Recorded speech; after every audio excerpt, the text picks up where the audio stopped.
Selamat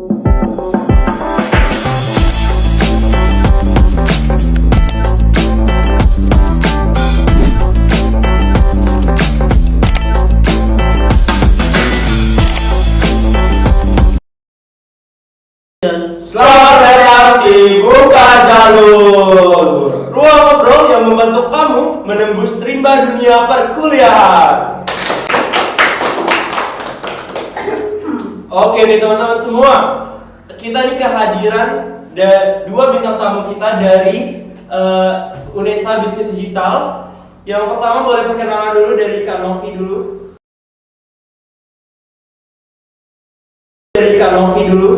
Halo semuanya, aku Novita Ditya dari kelas 2024C dan sekarang aku berkuliah di jurusan S1 Bisnis Digital di Universitas Negeri Surabaya. Selanjutnya.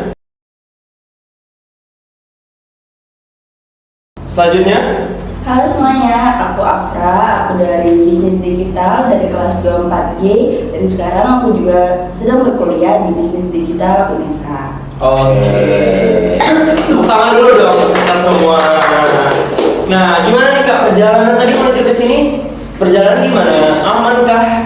Alhamdulillah aman. Mungkin tadi sedikit gerimis ya karena ketika akhir-akhir ini lagi kebanyakan berkah, lagi banyak diguyur air hujan. Jadi tadi sedikit gerimis tapi insya Allah aman.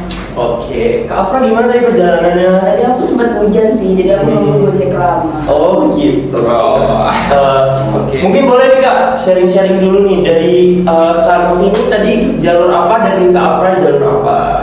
Oke, baik. Kalau aku sendiri, alhamdulillahnya aku dikasih ini ya kesempatan untuk bisa lolos di jalur SNBP Unesa. Wah keren banget ya. Pasti sini kalau penonton semua pada mau kan jalur SNBP karena jalur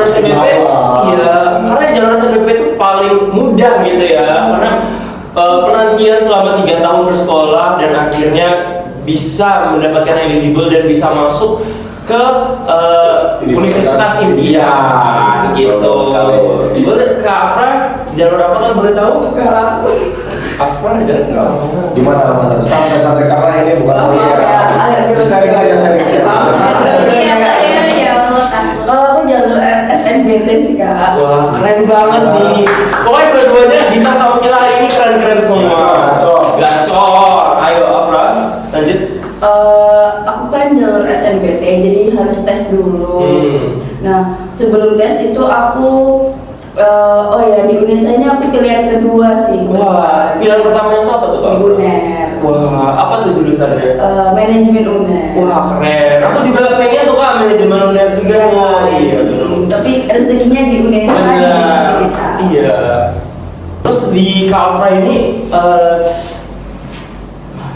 ini kalau Kak Afra ini kalau boleh tahu nilai SNBT-nya berapa nih? Aku nilai SNBT-nya 610 sih. Wah,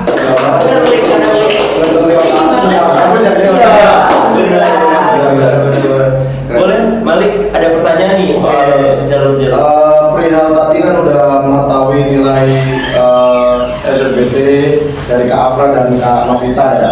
Sini gimana nih kalau kesal untuk mendapatkan jalur SNBT atau SNBP ini gimana ceritanya nih? Kok bisa sampai sukses mendapatkan jalur tersebut? Apa usaha yang diberikan untuk mendapatkan jalur tersebut seperti itu? Dari Kak Novita dulu nih. Oke, dari aku. Mungkin ini kayak pengalaman aja ya cerita gimana jalan alurnya sejauh ini ya. Jadi aku seperti yang kita tahu SNBP itu kan gak cuma kayak beberapa bulan kita persiapan habis itu udah kita langsung tes gitu. Jadi SNBP itu diperlukan waktu selama 3 tahun. Jadi untuk SNBP ini lebih ke kita harus punya strategi dari kelas 10. Terus kita juga harus punya rasa tanggung jawab yang tinggi, konsisten dan juga tekad yang tinggi gitu. Jadi karena aku sendiri mempersiapkan SNBP itu nggak cuma dari kelas 3 aja, kelas 12, tapi dari kelas 10 aku udah tahu aku mau kemana gitu ya. Prepare-nya dari kelas 10 gitu. Dan itu harus konsisten sampai ke kelas 12 sampai akhirnya aku bisa lolos ke SNBP Unesa. Ini kalau boleh tahu Kak Novi ini sekolahnya SMA dulu di mana nih? Aku di SMA Negeri 1 Jakenan dan alhamdulillahnya sekolah aku masuk ke top 1000 sekolah yang ada di Indonesia. Wah, keren Ini mungkin boleh sapa-sapa dulu nih, siapa tahu ada penonton dari sekolah Kak Novita tadi. Kasih pesan kelas 10. Ini dari kelas 10 untuk keseluruhan nih, dari kelas 10 itu persiapannya harus seperti apa? Oke, baik. Halo semuanya untuk kelas 10, kelas 11 ataupun kelas 12 yang sekarang masih bingung gimana caranya sih biar bisa masuk SNBP. Jadi seperti yang aku bilang tadi ya guys, kalian itu harus konsisten. Gimana pun caranya itu kalian harus konsisten. Dari kelas 10 dicari dulu apa yang kalian mau, potensi kalian di mana, tujuan kalian mau kemana itu harus dicari dulu. Kemudian setelah dicari, kalian cari bagaimana caranya, implementasinya bagaimana. Kemudian kalau udah tahu implementasinya bagaimana, kalian harus bisa merealisasikan implementasi itu. Jadi nggak cuma perencanaan aja, tapi udah masuk ke eksekusi. Dan itu harus konsisten. Benar.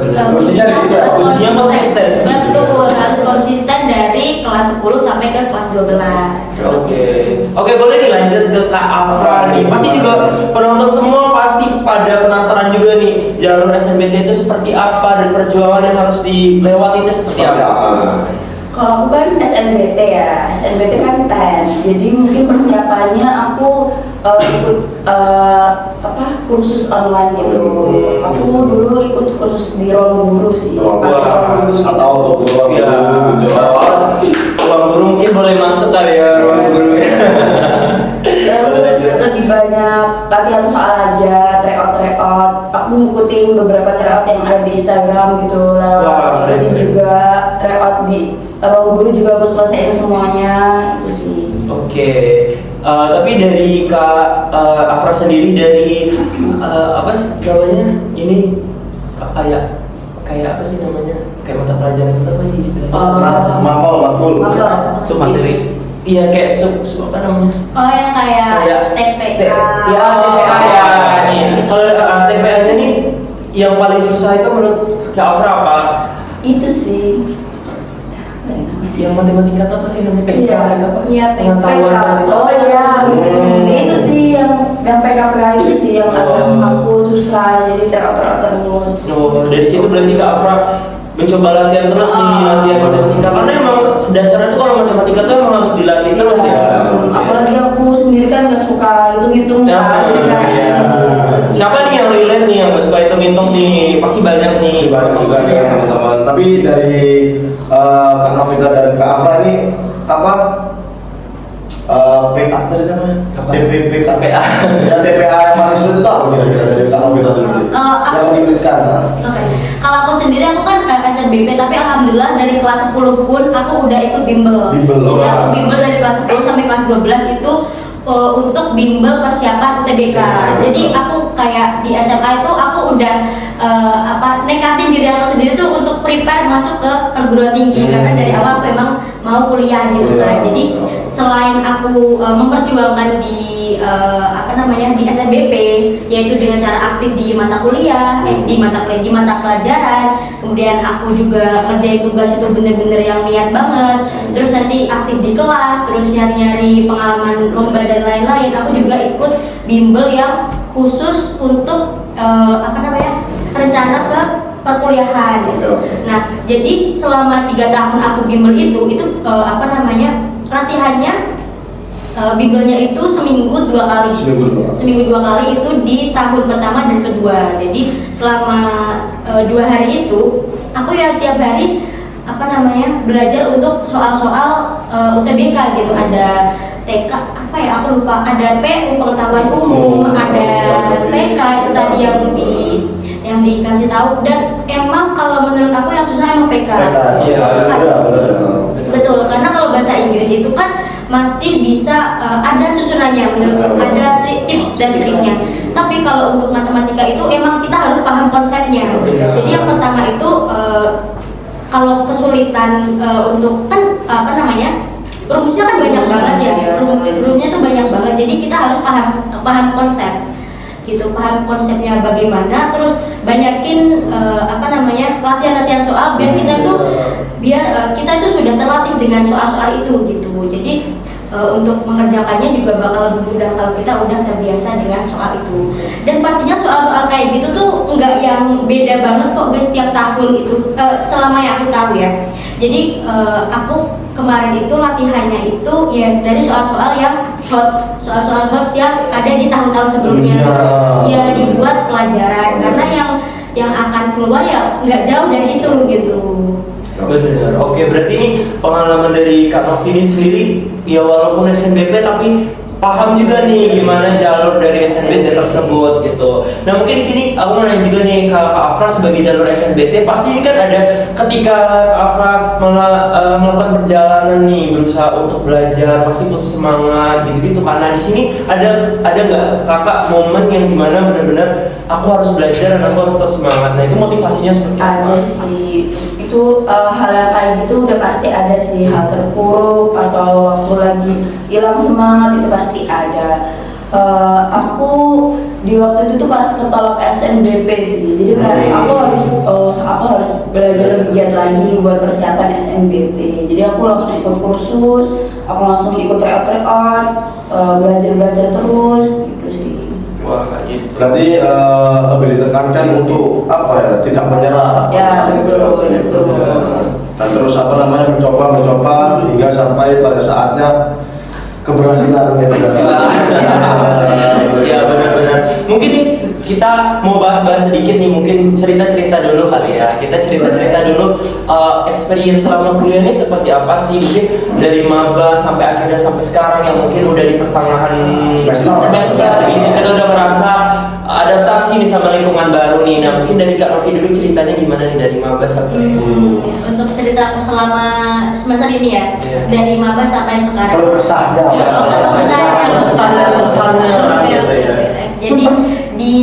Jadi sebelum kita kuliah kan pasti udah ada rancangan kan ya mau ngapain aja selama kuliah gitu. Nah dari awal itu aku emang rencananya mau ke akademis aja sebenarnya. Nah tapi di tengah perjalanan itu aku agak minat sedikit di kepanitiaan. Jadi sekarang aku sedang mengikuti kepanitiaan. Tapi karena di SMA itu aku juga anaknya lumayan aktif di organisasi, jadi aku ikut beberapa organisasi, totalnya kayaknya ada 2 di internal, kemudian ada di 1 eksternal di sekolah gitu.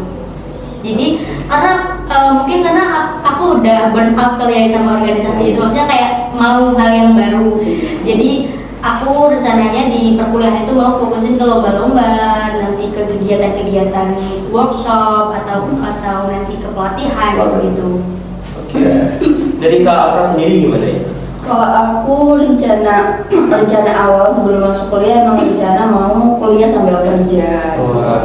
Terus alhamdulillahnya udah dapat kerja kan, tapi kerja aku tuh sistemnya WFH, jadi kayak aku kerja di marketing juga. Marketing satu garis ya. Sama prodi kita, bisnis kita. Terus selain kerja sambil kuliah juga, aku juga ikut beberapa kepanitiaan juga. Ikut kepanitiaan di beberapa event yang ada di kampus kayak Proker Hima, BEM gitu. Nah tadi dari Kak Novi sama Kak Afra ini mention nih masalah mengikuti proker nih. Nah menurut kalian berdua nih, seberapa penting sih mengikuti proker itu selalu? Soalnya kan di sini banyak mahasiswa penasaran mungkin ya. Katanya ada yang gak usah ikut organisasi, gak usah ini bla bla bla. Dari Kak Afra dan Kak Novita ini gimana nih pendapatnya soal itu dan apa insight yang bisa didapat dari proker seperti itu? Oke, baik. Oh iya, mungkin dari aku dulu ya. Balik lagi ke tujuan awal kita ke kuliah itu mau nyari apa? Kalau misal kalian di kuliah mau nyari nilai, mau cari achievement yang kayak aku harus menang lomba ini, menang lomba itu, harus publish jurnal ini, jurnal itu gitu. Kalau kayak gitu mungkin belum terlalu cocok di organisasi, karena balik lagi di organisasi itu kan kepemimpinan ya. Kita kan kerja sama tim, nanti bagaimana kita berkoordinasi dengan orang lain.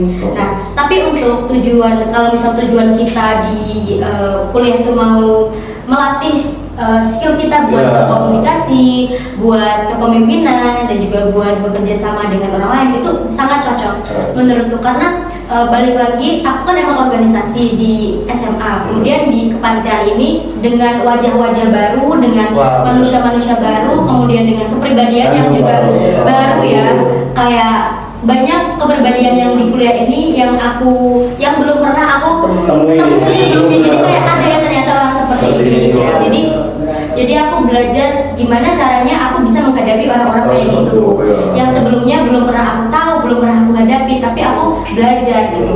Dan selama belajar itu pun nggak gampang gitu loh, kayak aku harus memahami mereka kayak gimana, harus tahu latar belakangnya kayak gimana, dan bagaimana cara aku menghadapi mereka gitu. Mungkin kalau output yang aku rasakan sejauh ini tuh gimana cara aku biar bisa menghadapi orang lain gitu. Dan bagaimana fit-in juga ya diri kita masuk dalam lingkungan yang baru gitu betul. ya. Kemudian bagaimana cara aku untuk problem solvingku itu kayak gimana gitu, gimana cara aku menghadapi masalah. Dan juga kita kan ada project ya di semester 3 ini kan banyak kan project. Jadi bagaimana cara aku memanajemen waktuku antara project ini dengan kepanitiaan itu sangat dilatih banget. Susah. Jadi kalau misal kan manusia kan pasti ada waktunya untuk bermalas-malasan, mau malas-malasan, mau nanti aja. Tapi kalau misal aku udah ke kepanitiaan, aku udah punya tanggung jawab di situ. Jadinya mau tidak mau aku harus melatih time management aku biar semuanya itu selaras. Gitu. Mungkin sejauh ini itu aja output yang aku rasain. Nah, kalau dari Kak Afra sendiri, Kalau aku kan betul yang dikatakan Novi tadi sama Kak juga tadi, emang kita harus cari tujuan awal kita. Kalau aku kan sambil kerja, terus sambil organisasi juga, mungkin time managementnya juga aku harus atur juga gimana. Terus belum lagi meskipun aku WFH kan aku juga tetap ada meeting-meeting gitu ke kantor tiap minggu atau tiap kebutuhan marketing gitu kan. Untuk ikut organisasi itu sebenarnya di awal aku cuma buat biar aku ngerasa kuliah ini nggak gitu-gitu aja gitu. Betul, aku cari relasi. Terus aku pas awal-awal kan aku ngerasa kayak kayaknya nggak bisa beradaptasi nih di sini. Tapi kayak aku maksain diri aku harus bisa, aku harus bisa berbaur, aku harus bisa beradaptasi di sini, mungkin lewat organisasi kepanitiaan gitu. Tapi karena mungkin kelihatannya seru ya, jadi aku terus ditawar-tawarin orang lain juga kayak ayo ikut ini, ayo ikut itu. Jadi kayak aku ikut banyak beberapa kepanitiaan. berarti emang sebenarnya dalam kondisi apapun kalau misalnya emang memaksakan untuk kita bisa harus melakukan itu, pasti kita bisa maksain terus diri kita untuk melakukan itu gitu. Nah, tadi ini kita kan udah bahas-bahas juga nih, rehat sejenak dari pembahasan jurusan, kita masuk ke experience yang dialami dari maba sampai sekarang nih. Nah, mungkin dari Kak Afra dan Kak Novita ini ada nggak strategi pemilihan jurusannya, atau mungkin karena keinginan sendiri atau ada tuntutan dari orang tua mungkin, itu bagaimana? Coba dari Kak Afra dulu, gimana soal strategi penjurusan ini? Pasti ada ya kayak strategi dan pemilihan jurusan. Kalau dari aku dari diri aku sendiri, aku pengennya apa. Tapi waktu SNBP aku tuh terlalu tinggi gitu loh buat milihnya. Terus lalu di SNBT aku turunin. Dan aku lihat bisdik di UNESA nih kayak cocok nih. Terus sama banget sama kepengenan aku di bisnis. Jadi kayak aku coba bisnis, apalagi di UNESA ini bisdik kan baru. Jadi kayak kayaknya bisa nih gitu. Terus ada peluang ya. Jadi aku lihat dulu kalau bisdik ini nilai SNBT-nya berapa, lalu aku kejar, lalu aku tryout sampai nilainya mungkin segitu. Itu sih. Nah, kalau Kak Novita sendiri, Baik, mungkin kalau untuk pemilihan jurusan sendiri, aku dari awal emang udah nyari tahu ya apa potensi aku, terus keinginan aku tuh di mana. Nah, sebenarnya untuk di awal-awal SMA tuh aku tuh nggak ada keinginan buat di bisnis. Bener-bener, walaupun aku ada di jurusan IPS, tapi menurut aku saat itu tuh aku lebih condong di mata pelajaran sejarah. Jadi aku mau ke lingkup sejarah gitu. Nah, tapi di kelas 11, di kelas 2 SMA aku tuh tertarik buat buka bisnis. Jadi aku di saat itu aku udah buka bisnis gitu. Bisnisnya tuh kayak bisnis ronce gitu, tau gak sih, kayak manik-manik gitu. Betul, itu kan waktu itu lagi viral banget. Terus aku nyoba tuh buat satu, kayak beli yang paket gitu, buat satu, kok bagus. Terus teman-temanku juga kayak dijual aja. Jadi saat itu aku udah buka bisnisku sendiri di usia seperti itu, banyak peminatnya juga. Kemudian aku juga udah mulai buka di e-commerce, di Shopee, ada Shopee-nya, ada Instagram-nya. Kemudian setelah itu pemikiran aku jadi berubah. Maksudnya kayak kalau misal kita udah dapat uang dari hasil kerja keras sendiri tuh kayak senang banget gitu kan pasti. Kemudian aku jadi pindah haluan ke bisnis. Jadi aku tuh mikirnya kayak bisnis tuh ternyata seru ya. Kita bisa ini kita sendiri, terus nanti kita bisa ngelola uang kita sendiri, terus nanti marketing semuanya sendiri tuh itu bisa kita pikir sendiri gitu loh. Kemudian saat itu aku udah mutusin kalau aku tuh mau ke lingkup bisnis gitu. Nah kemudian bisnis apa yang cocok gitu kan, dan di kampus mana aku kurang paham kan awalnya. Kemudian kan aku ada mentor di bimbel tadi ya. Jadi aku nanya-nanya tuh gimana kalau misal aku mau ke bisnis. Nah katanya di mentorku itu bener-bener detail banget, orangnya sangat detail. Beliau itu lihat dulu kepribadian aku kayak gimana, dan katanya emang cocok di bisnis. Terus disaraninya di bisnis digital Unesa, karena bisnis digital di selain Unesa itu katanya tuh kayak kurang gitu buat aku, buat kepribadian aku gitu. Jadi setelah itu aku memutuskan untuk berarti aku mau dan aku cocok ke bisnis digital Unesa. Berarti semua itu berawal dari Kak Novita iseng-iseng membuat bisnis manik-manik seperti itu tadi ya? Betul banget. Terus aku jadi ngerasa kayak ternyata seru ya berbisnis. Terus aku menemukan keinginan aku tuh di situ. Oke, dari sekian banyak jawaban sangat bagus ya dari Kak Novita dan Kak Afra ini. Tapi kan juga ada pada saat SMA sebelum menuju jenjang perkuliahan ada nih teman-teman yang cuma ikut-ikutan aja. Itu gimana pendapatnya Kak Novita atau Kak Afra tentang teman-teman yang aku ikut ini, aku ikut A, B, C, padahal kan seharusnya suatu tujuan atau goals itu kan dari diri kita sendiri kan ya. Gimana pendapatnya dari Kak Afra dulu nih soal orang-orang atau murid-murid yang suka ikut-ikutan seperti itu? Biasanya orang yang suka ikut tuh kayak belum kenal sama diri sendiri, belum kenal sama diri sendiri, belum tahu tujuannya, belum menemukan diri sendiri tuh kayak gimana sih jadi diri gitu. Jadi kayak kata aku kenalin diri sendiri dulu, belajarin lebih pahamin diri sendiri dulu, maunya apa, tujuannya apa, cari tujuannya, cari goalsnya kalian tuh apa. Nanti kalian bakal nemuin tujuan kalian sama keinginan kalian, biar nggak ikut-ikut orang lain. Dari Kak Novita mungkin? Iya betul, aku setuju banget sih sama Afra tadi. Katanya kalau kita ikut-ikutan tuh berarti kita belum kenal sama diri kita sendiri. Kita belum tahu apa passion kita, apa keinginan kita, ketertarikan diri kita di mana, itu mereka belum tahu. Nah terus aku juga mau pesan, karena jurusan itu kan bukan cuma kayak kita milih sekolah kayak di SMA gitu kan. Jurusan itu udah intinya itu adalah jembatan kita ke masa depan. Itu udah jadi penentu masa depan kita. Dan masa depan itu kan masing-masing ya pemiliknya. Kita sendiri ownernya, kita sendiri yang menakodai masa depan itu. Jadi sebisa mungkin kalau untuk masa depan itu ya dari kita sendiri, dari dalam hati kita sendiri. Jangan ada kayak ikut-ikutan atau ke pressure ini, pressure itu, karena nanti kita ngelakuinnya juga nggak enjoy. Apalagi ini tentang masa depan. Masa depan itu nggak bisa digantungin ke siapapun, kemanapun gitu. Karena kita cuma bergantung ke diri kita sendiri seperti itu. Oke, bagus banget ya pesan-pesan dari bintang tamu kita hari ini. Kita tahu dulu dong. Oke, ini mungkin mau nanya dulu nih ke Kak Novita selaku SNBT nih juga nih. Nah dari Kak Novita sendiri itu gimana sih kayak penentuan jurusan yang mau diambil itu waktu lulus eligible itu seperti apa? Kayak apakah konsultasi ke guru BK atau searching sendiri gimana? Untuk setelah lolos ke eligible, ya. Oke. Pertama-tama kan aku tadi udah mikir ya, aku emang pengennya ke bisnis, jadi aku konsul ke BK. Pertama kali aku konsul ke BK.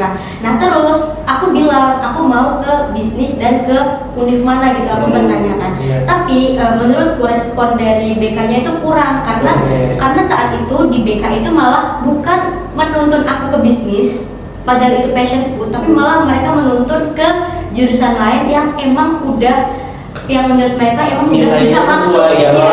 Jadi Aku setuju sih. Iya, aku Iya, setuju iya. sih. Soalnya guru BK pun juga gitu tuh, kayak menentukannya sesuai dengan yang sekiranya masuk aja. Iya, karena itu kan juga ya setelah dipikir-pikir lagi itu kan mungkin kebutuhan mereka agar nama Sekolahnya sekolah itu naik, bisa ya, naik. benar-benar. Gitu. Jadi sangat buat guru-guru BK. Iya, mungkin bisa dievaluasi lagi guru BK nih. Jangan seperti itu, kita tuh Pertama nilai kita pas-pasan dari masukinnya sembarangan gitu. Jangan. Iya, jangan kayak gitu karena kebanyakan kalau misal setelah itu untungnya aku punya mentor bimbel yang oke gitu. Oke, Dia iya, udah, benar. nurutin kemauan dan passion dari Iya. murid-muridnya. Kalau emang in case-nya aku adalah orang yang nggak tahu apa-apa dan aku nyari informasi pun agak sulit gitu, aksesnya susah, itu aku pasti bakal ngikut apa yang dibilang guru BK itu, karena guru BK itu kan terpercaya, maksudnya kayak yang bisa dipercaya. Iya, terpercaya yang bisa dipercaya di sekolah. Jadi bisa jadi aku ikut mereka gitu loh. Padahal dulu tuh aku tuh disuruh ke administrasi negara, which is itu bukan passionku, bukan passionku gitu. Jadi kalau bisa, jadi untuk untuk mencari mentor pun itu tuh nggak bisa sembarangan guys. Jadi jangan asal yang kayak, oh kayaknya orang ini tahu jadi aku nanya ke dia gitu. Jangan, di cross check dulu, dilihat dulu jurusannya itu gimana, cocok nggak sama kalian. Kalau cocok ya diambil, kalau nggak ya dicari yang lebih baik, yang lebih cocok gitu. Oke, tadi kita udah dengar nih dari Kak Novi sendiri pengalaman experience seperti apa. Nah dari Kak Afra sendiri yang SNBT nih. Nah karena Kak Afra SNBT pasti kan ada pengalaman kayak skornya stuck nih. Oh sebelumnya nih, dari dulu waktu awal itu skor Kak Afra berapa nih sampai akhirnya bisa naik lah, grading lah. Aku pas awal tryout banget tuh 300. Iya. Jadi kayak, aduh ini nggak bisa. Harapannya di mana ini gitu ya? Ini kalau aku nggak mungkin bisa masuk di perguruan tinggi. Iya. Apalagi pilihan pertama kan UNER dan Jember kan, jadi kayak nggak bisa deh. Terus aku lihat-lihat juga kalau masuk jurusan ini tuh harus nilainya berapa, kan aku harus lihat juga kan. Terus aku harus gitu sih, harus lebih banyak latihan soal ini, tryout lagi. Terus pasti ada di mana jenuh, nangis pasti ada kan.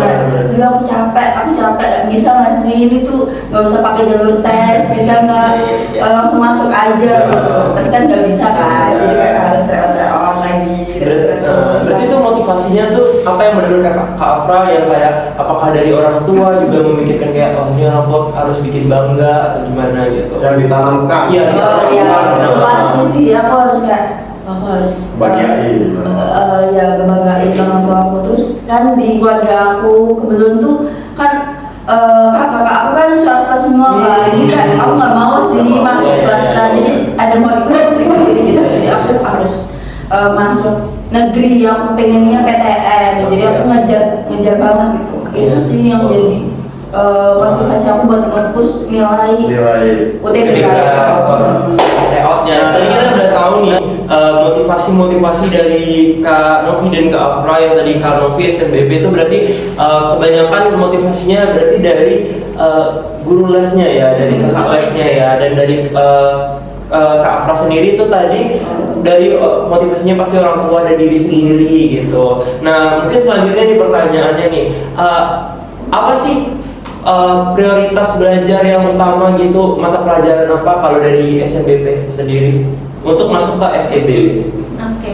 Jadi untuk SNBP sendiri sebenarnya itu kan ada beberapa mata pelajaran ya. Itu sebenarnya kalau bisa dimaksimalkan semua. Itu kalau bisa, kalau untuk SNBP biar kita juga bisa bersaing dengan yang lain dan kita bisa masuk ke dalam daftar eligible. Nah, tapi dari IPS sendiri dari IPS sendiri ada top mata pelajaran yang wajib tinggi gitu. Itu tuh ada ekonomi, sosiologi, sejarah, sama ada geografi. Nah kemudian untuk prodi bisnis digital sendiri, karena aku juga FEB, itu kemarin yang aku tonjolin itu tuh ada di mata pelajaran sosiologi sama di mata pelajaran ekonomi, karena kan kita juga ada ekonomi gitu. Oke, kalau dari Kak Afra sendiri untuk SNBT ini TPA, TPS apa sih yang paling ditonjolkan gitu? Aku kemarin tuh yang menonjolnya tuh di PU sampai PM sih. Oke, Itu keren, yang keren. aku unggulin, yang aku fokusin di situ. Oke, mungkin ini jadi motivasi juga untuk pembelajaran juga buat penonton kita semua bisa tahu nih sekiranya kalau mau masuk FEB itu prioritas belajar itu harus di mana gitu. Ya walaupun kita harus memprioritaskan semuanya, tapi pasti ada mata pelajaran atau TPA TPS yang difokuskan di situ. Ya, enggak. Oke guys, tadi kan sudah cukup banyak membahas mengenai perkuliahan dan jurusan ya. Nah, ini kita tarik panjang terlebih dahulu. Mungkin dari Kak Afra dan Kak Novita ini, semisal tidak masuk bisnis digital, apa putar balik dari bisnis digital itu Kak Afra itu pilih apa? Sebelumnya. Yang awal tadi pertama sebenarnya pas waktu SNBP aku tuh milihnya tuh psikologi. Oke, jauh ya Pak. Jauh. Terus kenapa aku milih bisnis digital, dan waktu itu waktu menunggu SNBT aku tuh sambil kerja kan. Nah, kerjanya emang di bagian marketing gitu, tapi beda dengan yang sekarang. Cuman masih masih sama gitu loh, di marketing juga. Nah, itu sih yang jadi alasan aku mau masuk di bisnis digital. Jadi kayaknya aku harus cari bisnis digital biar aku nambah Experience sama biar bisa belajar lebih dalam lagi bisnis itu kayak gimana. Gitu sih. Oke, mungkin itu jawaban yang sangat baik dari Kak Afra. Selanjutnya ke Kak Novita, bisa dirincikan dan dijelaskan mengenai pertanyaan tadi. Oke, mungkin kenapa aku bisa terus langsung ke bisnis digital gitu ya? Seperti yang aku jelasin tadi, sebenarnya dari awal tuh aku minatnya ke mata pelajaran sejarah. Iya, jadi aku cita-cita aku dulu tuh jadi di museum. Kayak gitu. Itu aku pengen kayak gitu. Nah, tapi balik lagi yang aku pikirin itu adalah pertama itu tadi karena aku udah menemukan passionku di bisnis. Kemudian yang kedua balik lagi aku mikir kalau aku tuh sebenarnya bukan orang yang pintar untuk hafalan. Jadi aku lebih ke konsep gitu. Jadi aku lebih bisa, iya benar-benar lebih bisa masuk kalau konsep daripada yang hafalan. Jadi aku kayaknya emang nggak bisa deh kalau untuk hafalan gitu. Sedangkan sejarah itu kan banyak banget yang dihafalin. Ya daripada nanti aku kesusahan di perjalanan selanjutnya, mending aku dari awal tuh udah pindah haluan gitu. Jadi aku memutuskan untuk ke bisnis aja. Oke, tadi cukup bagus ya pertanyaan dari Kak Afra dan jawaban dari Kak Afra dan Kak Novita. Mungkin buat anak-anak atau maba-maba yang masih kebingungan, dipikirkan kembali, diyakinkan apa yang diinginkan dari diri sendiri ataupun tuntutan kali dari orang tua, bisa dipertimbangkan kembali. Jangan sampai menyesal mengambil jurusan, karena jurusan itu krusial ya teman-teman. Karena itu emang balik lagi dari kata Kak Novita tadi, emang kita nakodanya mengarahkan sendiri untuk apa yang kita mau dan mencapai goals kalian masing-masing. Seperti itu. Nah, ini sebelum kita penutup nih kali, mungkin boleh dipesan nih ya closingan dan pesan dari Kak Novi sama Kak Afra sendiri untuk adik-adik kita nih yang masih berjuang PTN. Nah, gimana nih dari SNBP dulu, apa yang bisa dibuat membakar semangat nih? Oke, dari aku sendiri ini lebih ke untuk kelas 10-11 ya. Yang 10-11 karena untuk SNBP itu kalau kelas 12 itu udah agak terlambat. Aku nggak bisa bilang terlambat banget, tapi udah agak terlambat. Jadi untuk kalian yang sekarang ada di kelas 10 terutama, kemudian di kelas 11, kalau kelas 10 kalian kan masih bisa menyusun dari awal konsepnya mau kayak gimana, strateginya mau kayak gimana. Tolong dimaksimalin dari kelas 10. Mungkin emang jalannya nggak akan gampang, jalannya akan sangat berbatu, sangat berkelok-kelok, mungkin ada di atas, ada di bawah, ups and down itu pasti ada.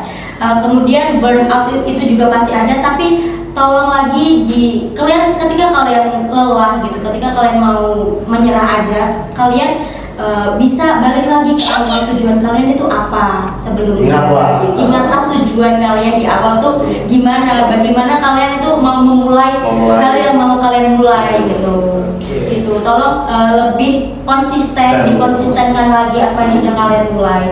Kemudian untuk yang kelas 11, mungkin beberapa dari kalian kayak mikir udah telat setahun gitu, tapi jangan ada pemikiran kayak gitu. Kalian masih kelas 11, masih ada 2 tahun lagi di kelas 11 dan kelas 12 untuk bisa memaksimalkan apa yang mau kalian perjuangkan gitu. Tapi balik lagi untuk menutup, mungkin dinilai kelas 10 itu ada yang kurang, kalian bisa nutup itu di kelas 11. Itu benar-benar dimaksimalin di situ biar nantinya nilai kalian juga bisa stabil. Kemudian di kelas 12 itu ya dimaksimalin aja lah pokoknya, semuanya dimaksimalin gitu biar nantinya bisa masuk ke SNBP. Oke. Dari Kak Afra sendiri gimana Kak? Kalau Pesan-pesan ke adik-adiknya? Kalau dari aku sendiri, kalian harus cari jati diri sendiri, cari tujuan kalian. Kalau kalian udah ada tujuan, kalau kalian udah kenal sama diri sendiri, kalian tuh bakal tahu arahnya kemana. Terus selain itu juga jangan lupa konsistensi belajar, semangat terus meskipun pasti ada pasti ada lelahnya, pasti ada fase capeknya, tapi kalian harus balik lagi ke tujuan kalian karena itu kalian harus punya tujuan yang jelas itu, jadi kalian nggak bakal cepat nyerah gitu sih. Oke, terima kasih buat para penonton dan juga terima kasih juga untuk para bintang tamu kali ini, keren banget di sini. Tepuk tangan dulu dong. Kak Afra dan Kak Novita, semoga kalian bisa menjadi mendapatkan goals kalian dan univ impian kalian, PTN yang kalian impikan. Dan mungkin dari Mas Vega ada pesan juga untuk adik-adik kita.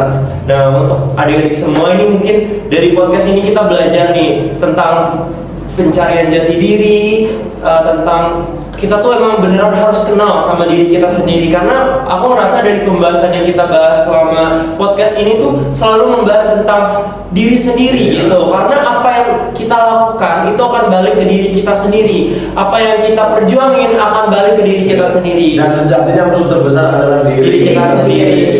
Benar banget. Jadi mungkin buat adik-adik maba semua tetap semangat, tetap harus berjuang demi diri sendiri dan orang tua, karena masa depan itu ditentukan oleh diri kita sendiri. Maka dari itu mungkin podcast ini bisa membantu adik-adik semua lebih semangat lagi gitu. Terima kasih semuanya yang telah menyaksikan podcast kali ini, dan semoga podcast ini memberi manfaat ke kalian semua, dan see you.